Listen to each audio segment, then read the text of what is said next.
Hey, what's up, everybody? It's your boy Cypher from Cypher TCG, and today, my Control Dash players, I am back. Oh, you guys never thought I'd come back, did you? Well, to be fair, neither did I. But, even though I, for a period of time, have put down the deck, you little Dash players are still keeping the deck going strong. And I've gotten messages. Siphon, what is your Control Dash list for Nat? Siphon, what is your Control Dash matchup for Zen? Can you beat Zen? I mean, I'm not going to show the results, but, we'll just, I mean, it's not that many. To be fair, this is like the YouTube version with a few changes. I actually have a lot more games versus Zen, which I've also had some results of winning. Kink, wink, wink. Actually, you know what, dude? Yeah, we're naming this live. There you go. Or we even make it public. There you go. But, yes, I am back. Spoiler for you guys, I will not be playing Dash in any form at US Nats. I'm like 90% locked on Zen, like 8% locked on Azalea, and like 2% locked on like Kano or something. But, you guys still need a deck tech from the Control Dash guy. And that's what I have for you. So where is Control Dash in this meta before I get into the deck tech? Control Dash is an interesting spot. Last meta was not a fantastic pick. We were in a math soup meta. And you were able to get your Exodia plan out pretty consistently. But with decks like Kasai, Math Dory, Redline Dromai, there was a lot of decks that just didn't care about what you're doing because you didn't offer a consistent disruption. Your numbers on every single turn cycle weren't great. So you gave those decks turns to set up and just blow you out math-wise. Yes, of course, once you got Exodia online, you beat almost every single deck in the format. But it was if you get there. And that's the big struggle with Dash, is you have to put a lot of non-synergistic cards in your deck just so you have something positive to do when you're not establishing an item or shooting. Because, yeah, shooting the gun a few times is great. Chip damage probably going to happen. Yeah, establish an item is great. But if that's all you're doing, your opponent doesn't care. So that's why this version of the deck has more attacks than it's ever had. But we're not sacrificing our ability to build Exodia. We're still Exodia first. Just like last meta, we are on 6 items. But again, we're trying to be able to do something when we're not establishing an item. We want our opponent to have to think about what we are doing. And Mitzvah, surprisingly, actually had a decent amount of cards for Control Dash. And when I looked at the set, that is like the last thing I thought of. But as I was building other decks and playing a lot of Limited, I was like, hold on, these cards actually are kind of solid for Dash. I threw some in my past build, and they started to work out pretty well. Obviously, the big fear was how do they fare into the new heroes. Just kind of like giving raw thoughts right now. I have a very high win rate in Zen. I'll be honest, I'm unsure if that is just skill gap or an actual just good matchup. Because I got the Phi matchup to be very close. And this is just kind of better Phi. But technically that Phi had the little. This Zen does not. I'm kind of unsure, I'll be honest. Because logically speaking, if you look at how both decks play, like, Control Dash just get ran over, but so far that hasn't been the case. It's going to have to be a thing where I watch other people play the matchup, and I have no input, and I just see how people play. Because if it's just skill gap, then I can just accept it's skill gap. But if we actually have something there, Control Dash could turn around and be a good pick if it is able to combat Zen. As far as new, I haven't lost to new. New players will sigh up and say, "Oh, but we have such a good matchup. What is the Dash player gonna do? I'm just gonna banish your items." I'm like, okay, as long as I have a Purifier out, God forbid I have 2, and even just 1 Chamber, I'm going to win that matchup. It's on the new player to start spiking their turns with like double Justin Nick and things like that. But if they're not doing it, they're not going to win that game. You can continuously let the new players like psyops you, but that's like the Azuri players. What happens whenever they face a control dash and they don't banish like every item possible? I mean, heck, ask the Arachno players that literally can manipulate my deck to where it is hard for me to draw them. You can ask every dash player. We never lost to Arachne. You can ask every Arachne player. They never beat a control dash. So you tell me. The deck that literally lives on the extreme of how you would beat this deck can't beat this deck. Hey, I welcome any new player to show my shoes. Cater Fox, if you're watching this, money match me. I say we put each $1 on the line. Whoever wins shall claim the other dollar. The challenge has been thrown down. The gauntlet has been thrown down. You and me, one-on-one for glory. And lastly, Enigma, I'm gonna be real, like that matchup has also felt kind of free. So the whole reason is, unlike Prism, unlike Droma, you're not like priced into having to do anything. You guys can just be 2 ships passing in the night. You can throw some damage. They're gonna salvage the board, yada yada yada. But she's not gonna really disrupt you from building your Exodia plan. And once you get your Exodia plan, you can just start shredding through her ward.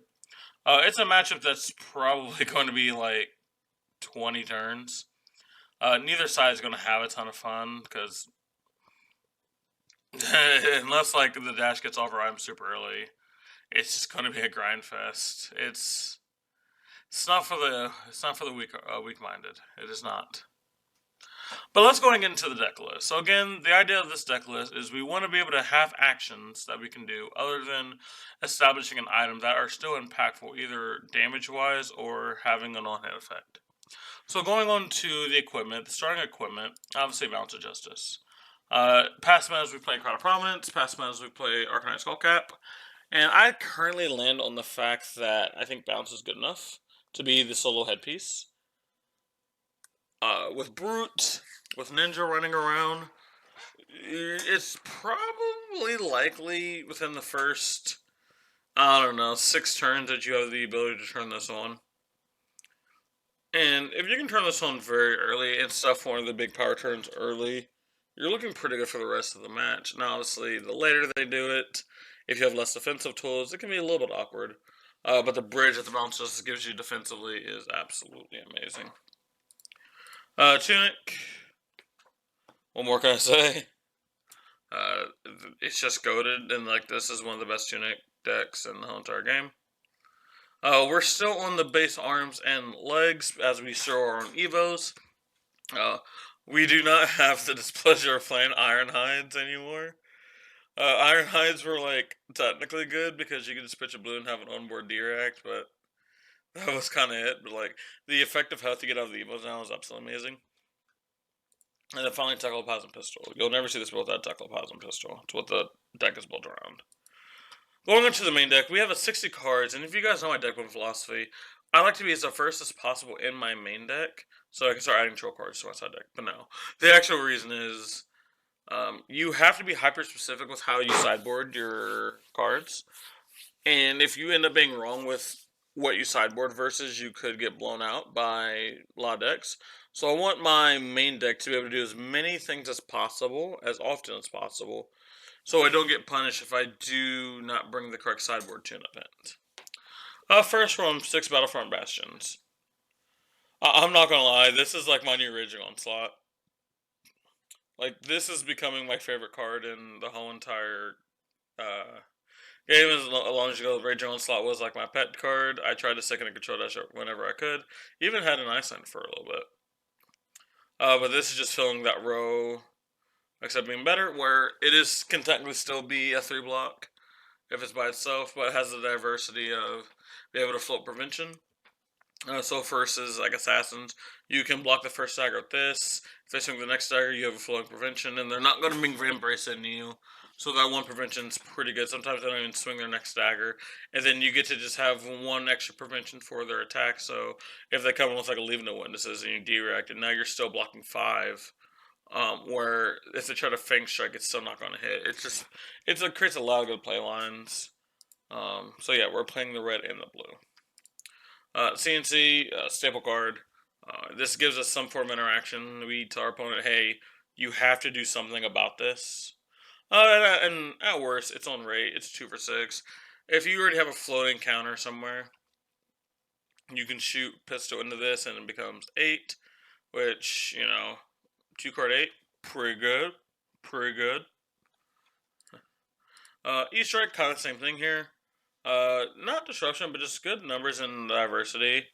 The least common thing we do here is draw a card because, like, unfortunately, the average card in our deck, while it is good, can somewhat be clunky in the arsenal.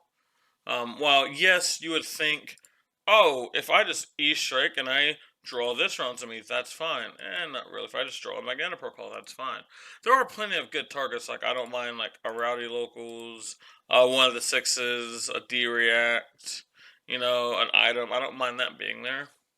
But there's this inherent amount of risk doing draw card in this, where the +2 being a 0 for 7 is awesome rate, and 5 go again, allowing you to extend into more pistol plays afterward is very good. Favorite scene, staple D-React, not much more to say here. We are in 6 items, so why the 6th item here? So, most of the time we were in 2 chamber, 3 purifier. The things that made me change is obviously Brute coming back and having access to Arc Smash. We're going to need extra copies of this in case they die. As well as Assassin being in the format. If they just randomly banish one of your chambers, you're only on a single chamber, which again, you are still fine. The only issue is the match just goes on forever, and you allow more time for random variants to happen, and you give yourself a chance to lose even though you're still unlikely to. We're just having the extra chamber there, getting establishes, you can start cutting through their life total like it's butter, and you can actually reach a victory. Sigil of Solace, surprisingly one of the more cuttable cards right now. We're in a format where it doesn't actually do much other than make people overextend or make people think you have, like, an extra card that does something. It is CNC fodder, which all these things I'm saying are relevant, but, like, not things that are required. This is something that can easily be switched out for a actual block card, but because the relevance of decks like Kano, decks that run enough CNCs, the willingness for people to want to overextend, it's still in the deck, but again, if your local meta calls for an extra tech card, you can easily take this out for that tech card. Single, just like favorite scene, stable card. Pulsar Protocol, not a fan favorite, but it gets the job done. It's a yellow 6 power thing that's also 3 block. Shockingly has text in your aggro matchups if you can establish double Evo. It is not going to be common where you establish double Evo versus aggro unless turn 1 you Evo, turn 2 or 3 you Evo. But at the rate, it's just 6. It's a popper, deals 6 damage, blocks 3, does everything you kind of want. The only thing I'll make it better is blue, but then a blue 6 would be kind of nasty. Swagger Genius, just extra copies of our items, nothing more there. Importantly, it is a non-attack for Warrior and for Assassin. That is something I do need to make sure people do remember. 1 copy of that's all you got. If you wanted to up these copies, you could shave on things like Sigil. You can shave on like Bobble or one of like the 6s or 7s. But 1's felt like very fine to me so far. This is like probably one of the latest additions, as while yes, in this current meta, it has a lot of game. You have Warrior, you have Assassin, you have Ninja.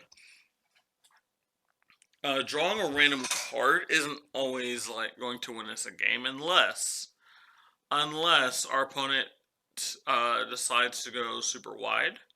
Then the extra card is helpful. It's kind of like just like balance, but the whole difference is the condition. Well, yes, like versus Ninja, it's almost always on. Versus Warrior, they can always pump it, and it's not going to be on. Assassin doesn't always have to throw their D-React, and sometimes you actually can be caught up if you use the D-React on a weapon, because unless they close the chain, now you're down a card. Depending on what they swing, the extra card could have actually saved you from actually getting hit. So that is why, like, this card is not 3 of currently, but again, if you personally want to be 3 of, hey, what am I gonna tell you to do? Play 3 of them? We're on Controller and Soul Tower as our Evo pieces. Their effects are not relevant, like, at all. Like, this one, like, maybe sometimes, but, like, probably not. We have Cuddletch's Effort. We don't need the... We don't actually reach the end game where this card has text as much as we used to back in the day versus, like, Oldham. But I'd be remorse if we just did not include it at all. Because there are still going to be some matchups where you will. Also, it's a blue 3 block. I mean, you're going to include those, and you're going to include the ones that at least have text sometimes, right? Magnetic Protocol. This one is a tricky one. This one actually says the defending hero must defend with X equipment they control with maximum counters if available, or X numbers evils you control. So, this is a good thing versus people with Temper and people with Bay Break that have aggressive block usage. You can sometimes snipe some equipment. And while, yes, they'll still get the block out of it then. We do run, again, we run CNC, we run things like Rowdy Locals. There could be times where the equipment block is actually important versus us, and if our opponent has poor equipment usage, I will intentionally throw this Magnetic Protocol over actually, like, pistoling if it means grabbing one of their pieces of equipment that has, like, utility and can also die.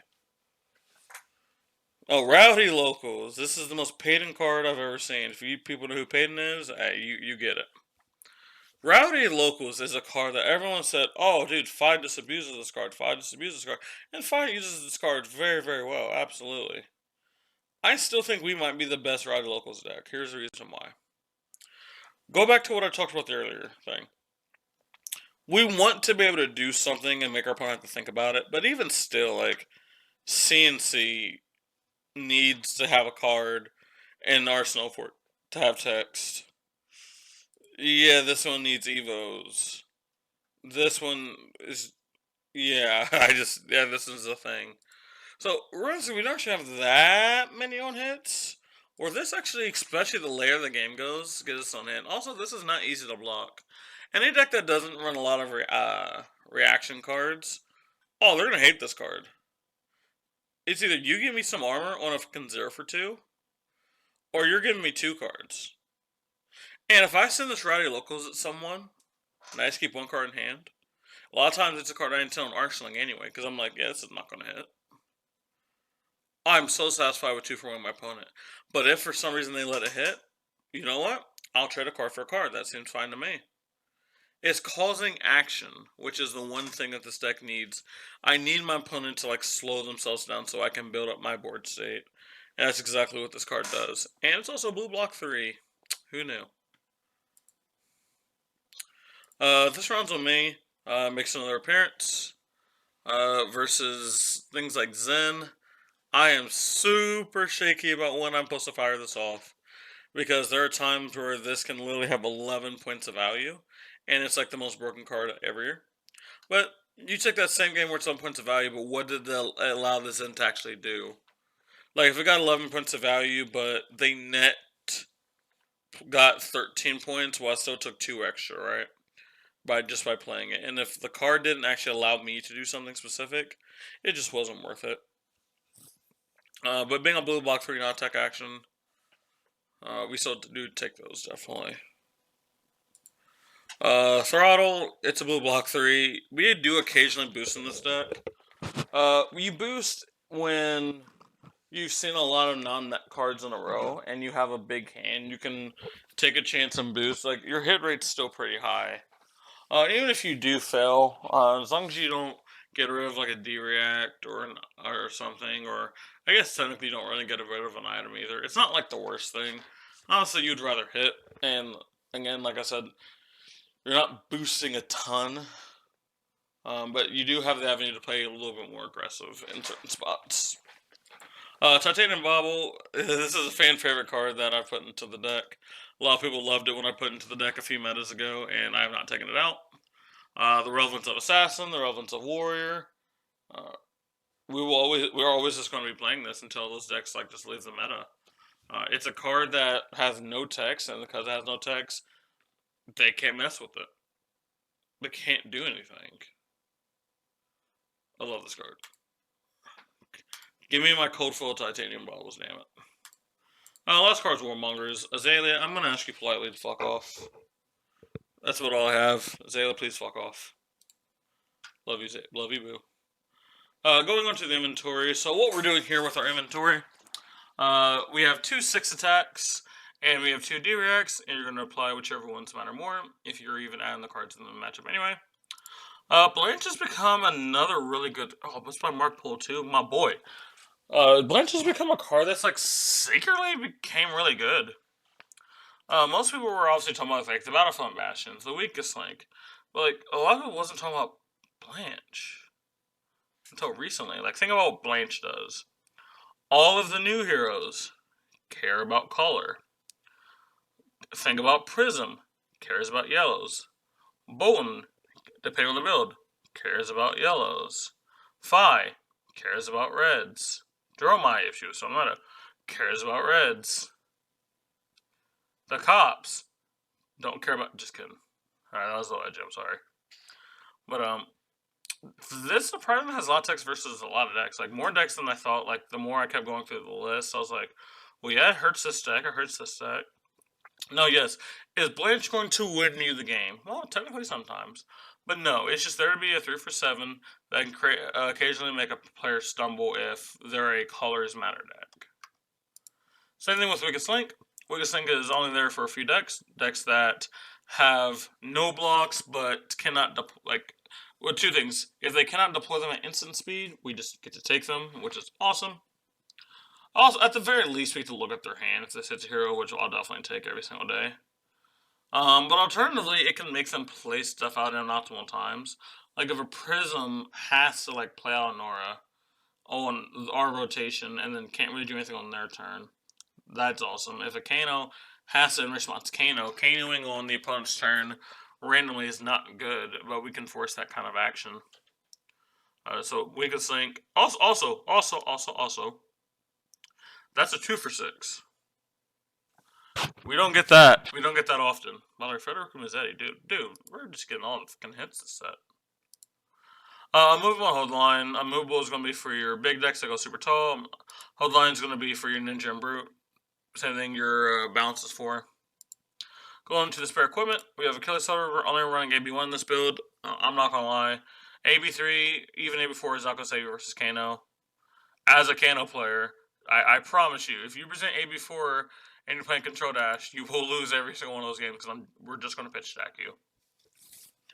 And Oasis, like, it's fine in the deck. It has multiple applications. There's a lot of decks that you can run Oasis into. But I just valued having the extra slots versus other decks. And like I said, we're one of the few decks that we're not fixing. Like, this build of mech is not going to be Kano without a high roll. So if that's the case, I'm not going to put extra slots in my deck. So I pray that I high roll, and then even still, I can still lose some of those games where I can just build up my fundamental floor versus a lot of other decks. Stonewall Gauntlet is probably the card I do have the most, like, questions about. This is mostly Hero versus Ninja. Specifically Zen. The whole issue with this is, yes, they can break the combat chain. That's people's, like, average response. Like, they can just simply break the chain. But the issue is that what people aren't going to tell you, only certain lines can, like, freely break the chain and not matter. For example, if they're on, like, a multiple bonds line, and they Art of War or Ancestral Harmony, they can't just arbitrarily break the chain, because then their cards don't work. Cards that say if a tiger was the last attack of this combat chain, yes, they can break the chain right before that, but depending on what they sent before, maybe they can't. Again, it's super contextual. Sometimes it's not going to matter, sometimes it does. I think it is worth the slot to have the chance if it's the bonds lines that's killing you or a line where they can't break the chain freely. I'm definitely going to take that shot. At worst, it's a block 2 arms. Like, well, I'll still take a block 2 arms. Tekla Found Your Heart. We're mostly here for Katsu and Prism. Those are the 2 matchups where I'm playing it the most, just to help stop one hits. The action is never going to be played. We're never going to boost in this deck outside like the random time we throttle. But again, we're not going to throw and then Tekla Found Your Heart. Again, it is just there to be our tectonic blading. So that's going to be the main. That's going to be the deck. So a few things I want to talk about on the sideboard is obviously exclusive AB. So one thing I thought about was not playing AB in the main, but playing like the new Evos from the set. The whole issue is you have to find them, and then play them, and then realistically you're only getting AB2. And then I had to ask myself, okay, I have to find another 6 slots in the deck that, one, I want to cut from the whole entire deck. Then I have to cut from the main deck to put these in. And I just could not find those spots that I wanted, so we excluded the Evos. Fenris Fighting Spirits are still very fine cards. If you want those to be your 7 powers, you're absolutely fine to go. I wanted cards that had a little bit extra utility. Again, Oyster Spite, fine card right now. You can include it in your build. Just I don't think it's personally needed. And then realistically, that's kind of it when it comes to the considering. So, first of all, I want to thank all the Control Dash players for staying loyal even when I kind of dropped the hero. You guys have motivated me every single time a big event happens, every time a new format happens. It's like, well, let me grind like 56 games of Control Dash so I can have a list to give to the people that have supported me. And I want to thank all you guys for that. One day I will be playing Control Dash again, especially as she goes close to Living Legend. She needs like less than 200 points. Dear God, don't randomly win US Nats or I will cry. Hopefully I have time to prepare myself and play Dash. At an event that matters a little bit less than this, I'll be completely honest. But hey, maybe when you guys are playing the 6 going US Nats and you guys are going to make me the happiest man and the saddest man alive. So if you guys enjoyed this video, make sure to like, subscribe, comment down below what you guys want to see next. This has been your boy Cypher from Cypher TCG. I'll see you guys next time. Peace.